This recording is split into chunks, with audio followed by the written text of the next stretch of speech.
Good evening, I'm Shazmeen, and welcome to True Stars News. Tonight, President Joe Biden has spoken out strongly, condemning recent hostile attacks on Haitian immigrants in the U.S. This comes in the wake of a bomb threat in Springfield, Ohio, which followed a baseless rumor amplified by former President Donald Trump.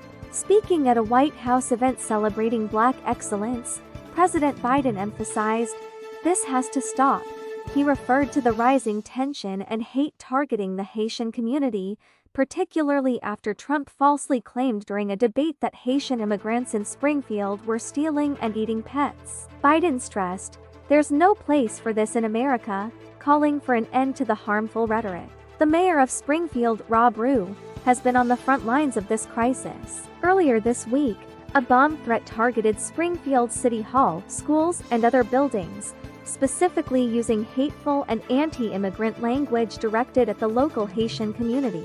Rue expressed his frustration, stating that national Republicans were fueling the spread of these conspiracy theories, which he said are hurting our city.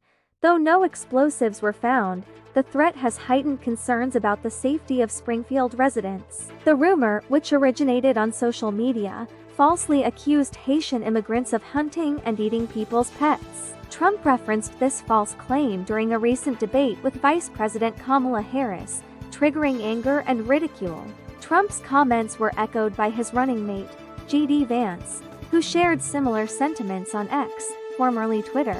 The platform has since been flooded with AI-generated images of Trump surrounded by pets, further amplifying the false claims. Springfield Mayor Rob Rue has condemned these rumors as completely false, with no verified reports supporting the inflammatory claims. During Tuesday's debate, ABC's moderator, David Muir, also fact-checked Trump's statement, dismissing the claims live.